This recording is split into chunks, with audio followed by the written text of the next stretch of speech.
Welcome back, everyone, to the Lighthouse Sessions. And today I'm really excited as the gatekeeper and the lighthouse keeper. I get to put bright bulbs in and shine them out into the world. And today I have my friend Daniel Hammond with me. And Daniel and I go back a ways. We've done another podcast together.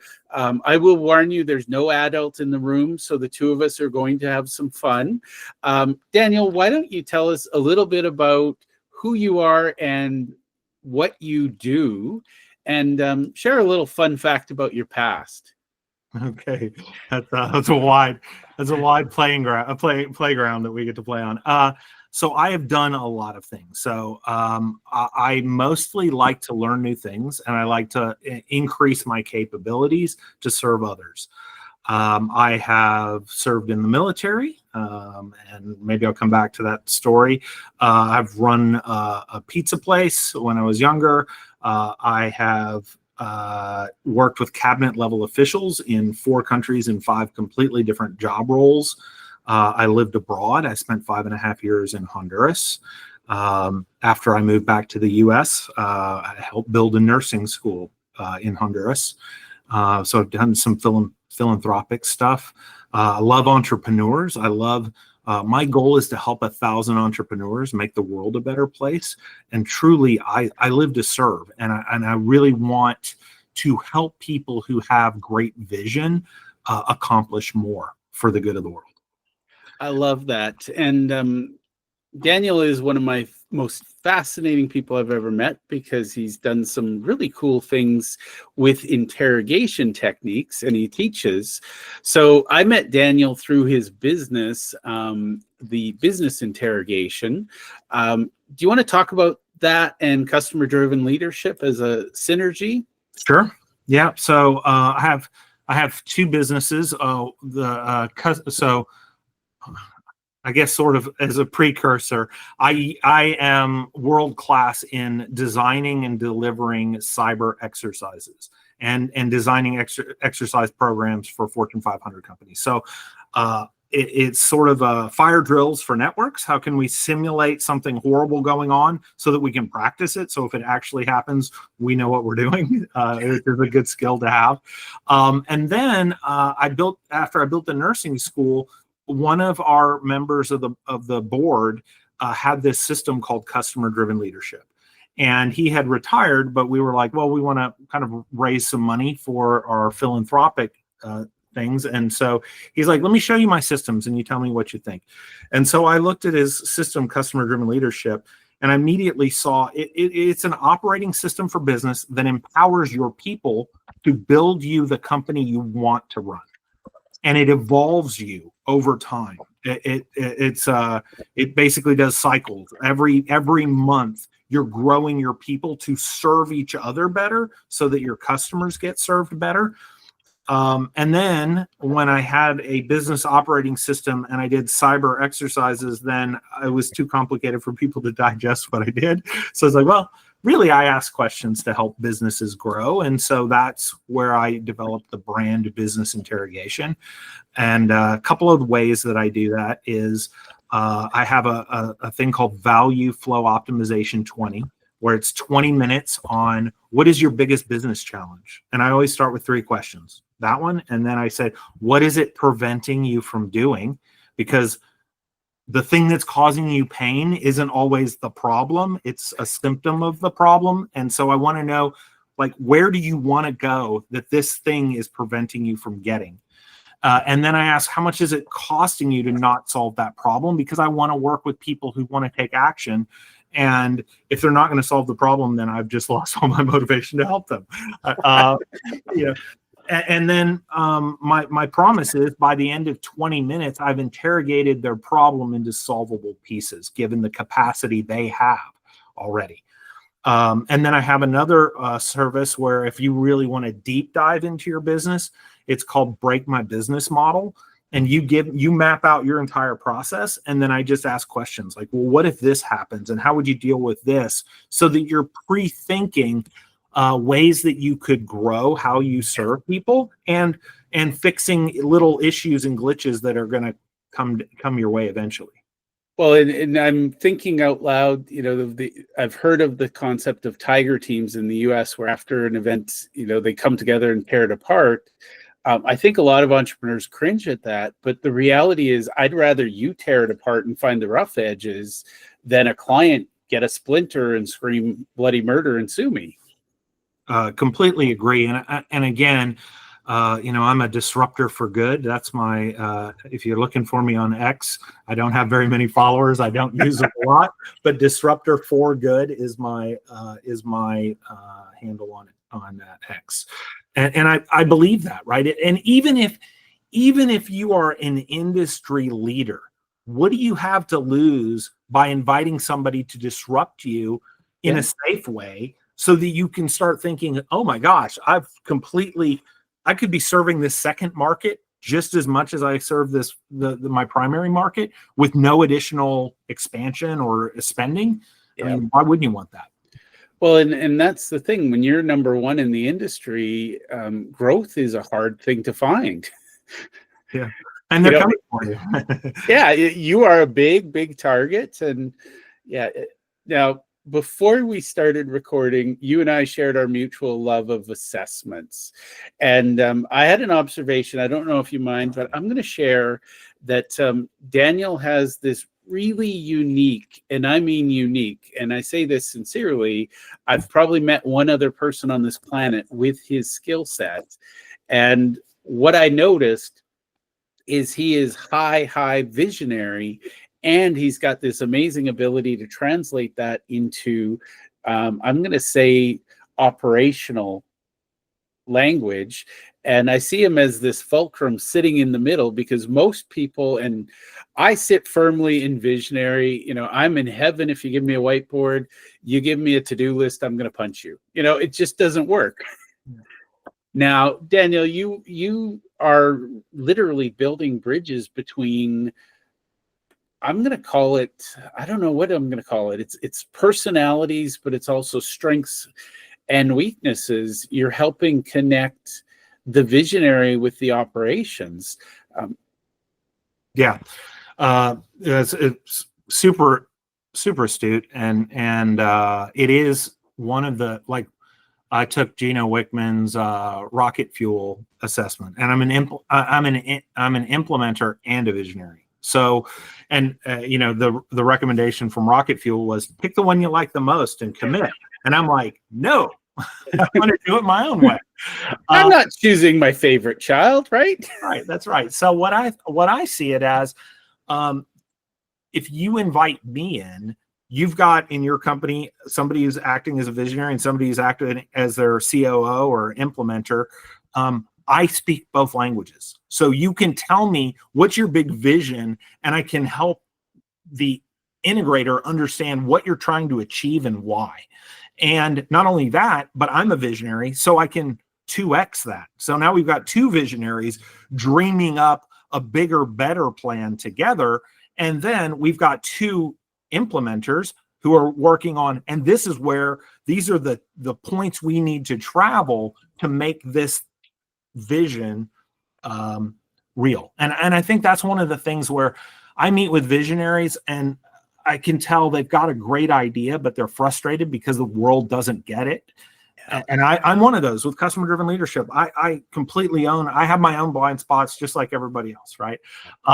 And when you're out there and you've got the best product, but the people just, it's complicated. It takes some hard work to get to the other side.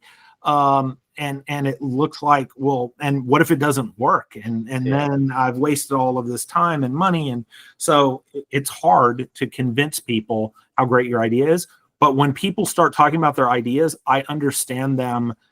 Like, if it takes a 3-hour presentation to explain basically what your thing is, I understand it in 5 minutes. And I'm asking you questions that you've never been asked before.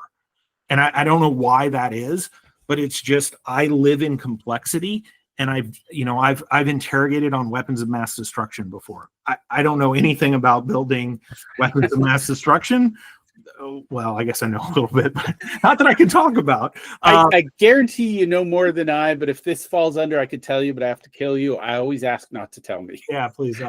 That's a you have a good strategy on life, my friend. So, yeah, I think that's interesting. Again, I love to serve, and I love to help people sort of see their bigger future and ask them the questions. I said on a, people like to 10x their business and stuff, and I go, yeah, but I'm going to help multiply your vision to 100x. And would you rather get 20% of your 100x vision or 100% of your 10x vision? Exactly. The math works. Now I'm seeing something here, and this is fascinating because I've talked to Daniel before, and I missed this, but I'm persistent and I like to come back to things. I know a lot of EOS. Sorry, are they called implementers? Integrators. Integrators. Yeah.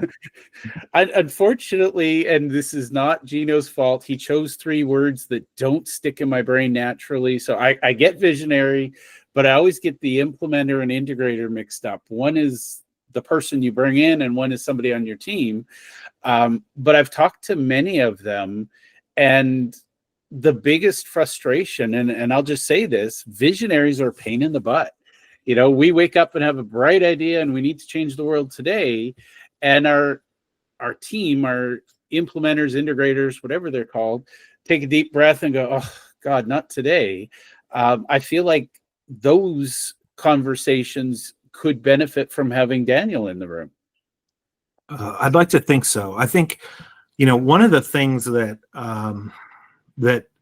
customer-driven leadership does is it empowers your people to they understand what their mission is within the organization, what their function is, and how it serves others. So what the good thing about that is it takes it off of the plate of the visionary, right? And it makes them responsible for their own things that are determined for what's the best for the organization. And so in some ways, that's an insulation between the visionary's great ideas, right? The company's running itself, and you can go with your team, and certainly I could be part of that conversation of what else can we conquer while we're living our mission, right? And that's the key, is you got to stay committed to your mission, because you start driving your company in, off road into other directions that don't align with that core mission, that core purpose. It's better to spin off a second company and do that stuff, right? Because you can't serve 2 masters, and eventually, big corporates have divisions, and you can know that across the divisions, they're whole different countries, right? They're not speaking the same language even. Yeah. Well, and it's fascinating because I used to work at Intuit, which is, a multi-billion-dollar company. And, when it was big enough, Scott Cook, the founder, he brought in people to run it. And just as a weird connection for you, a lot of the visionary entrepreneurs I hang out with, if you ask them, the most complicated question you can ask them is, what do you do? And I'm laughing because you did say, I'm more of a connector than a visionary. My general rule of thumb is most visionary entrepreneurs have at least 2 pet projects, if not more. And I know several that have 9 or 10 different companies.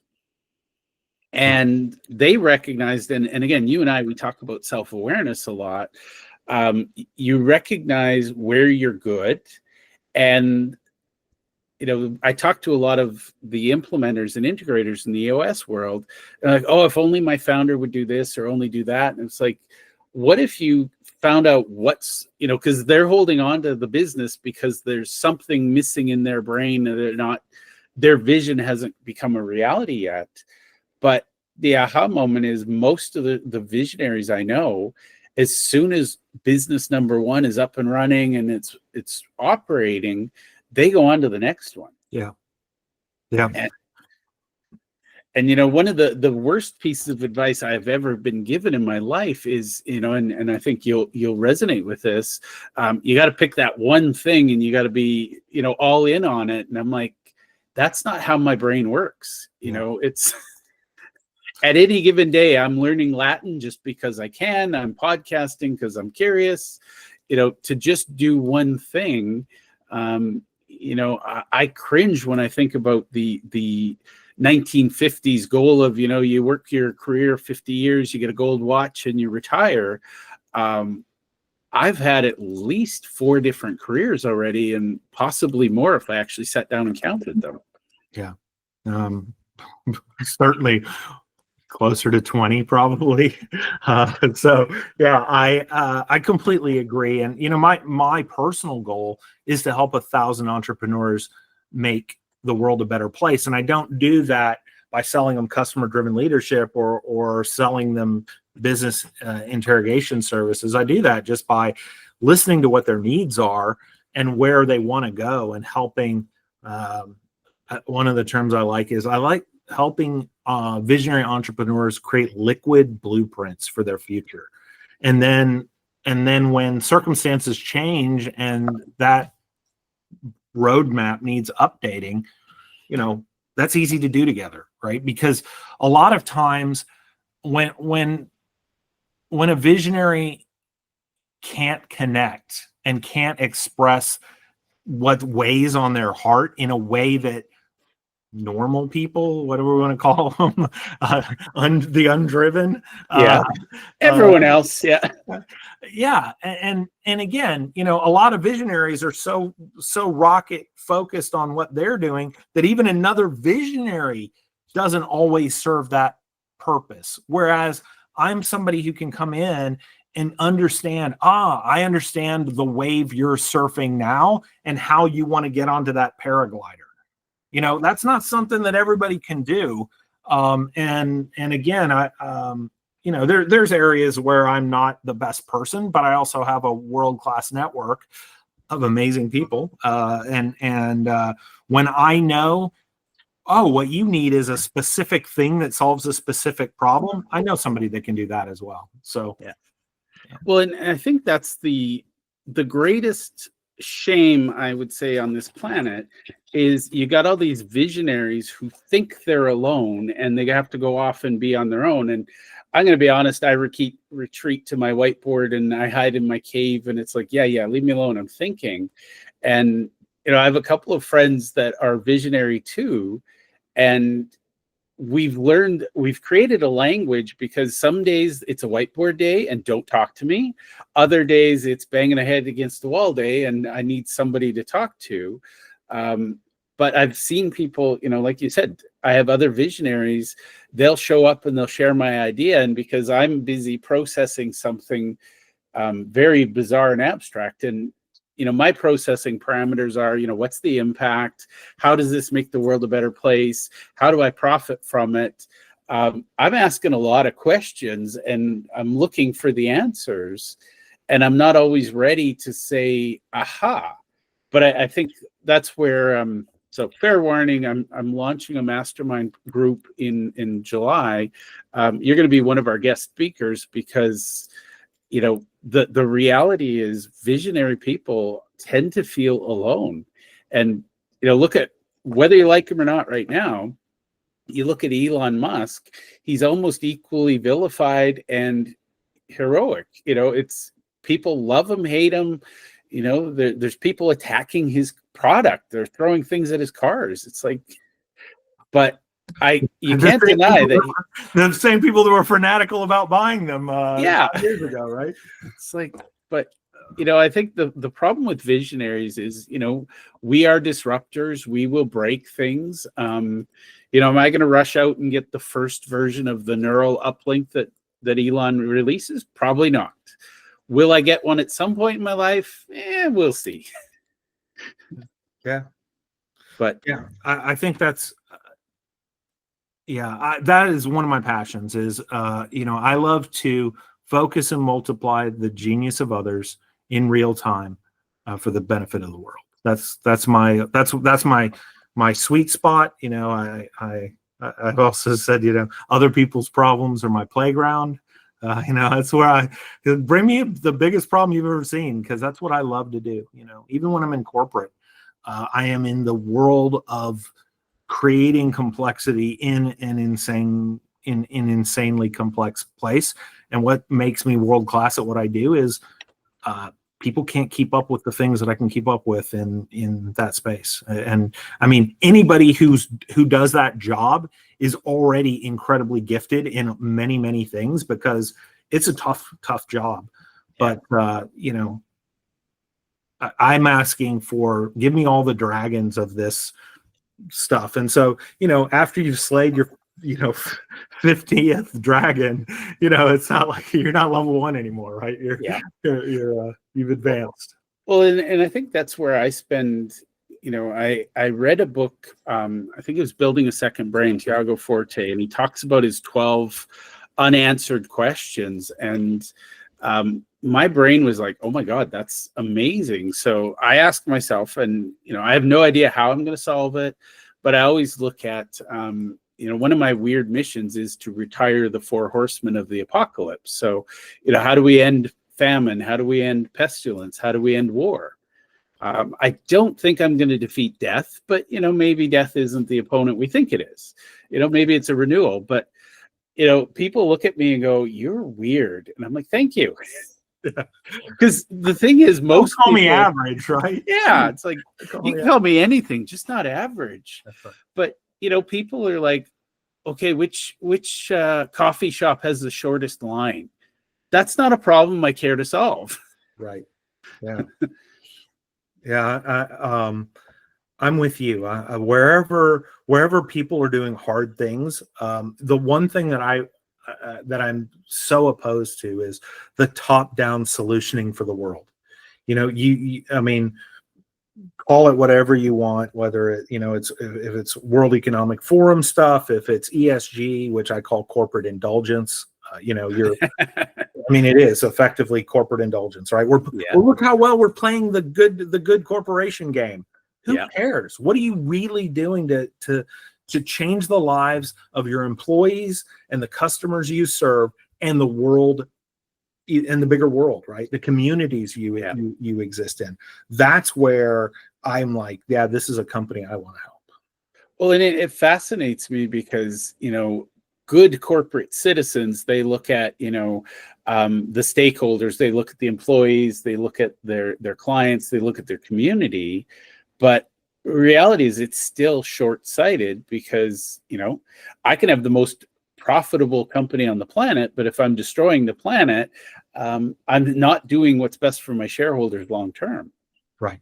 Well, and think about it this way too. I mean, if you're choking off fossil fuels to the poorest parts of the world, what are they doing? They're cutting down trees and they're burning wood. I mean, that's super inefficient, and it pollutes more and it deforests. And so there's all the thing. Now we have more CO2 in the air because there's less trees. It's like everything if I just take it what you want to accomplish at face value, you're forcing the world to make decisions that move you away from what you say you want.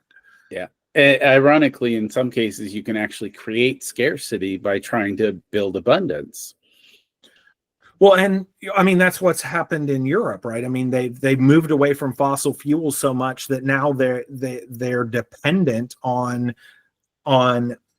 dirtier fuels from abroad, and they don't have enough energy within their own company to manufacture their own things. So now they went from a world-class power to now completely dependent on multiple other actors that don't have their interests at heart. Yeah. And I think that's an interesting take on things, because we can inadvertently cause the problems that we struggle with. One of my favorite books, Jeff, is called Freakonomics, and it's what are the unforeseen consequences. And I think that's one of my areas of strength too, is a lot of people are just focused on the problem in front of them, and I'm able to see 4 or 5 or 6, sometimes more moves ahead, where it's like, that's not, I mean, that's That's a little problem you have right now, but that Yeah. little rock you're holding up to your face is hiding a mountain that's like 5 feet away from you. You're missing the real problem behind it. Yeah. Well, Daniel, you and I have a lot to discuss, and like as you said, this is part 2 of 1,000, I think. But where can people go to connect with you? Where can they learn more about what you do, and how can they work with you? Yeah, fantastic. LinkedIn is the place that you can most easily find me. My businesses are customer-driven leadership and business interrogation. But find me on LinkedIn. Tell me that you heard Jeff and I have a great conversation, and that you'd love to connect. I scrutinize who reaches out to me, but if you tell me you heard it here, you're instantly in.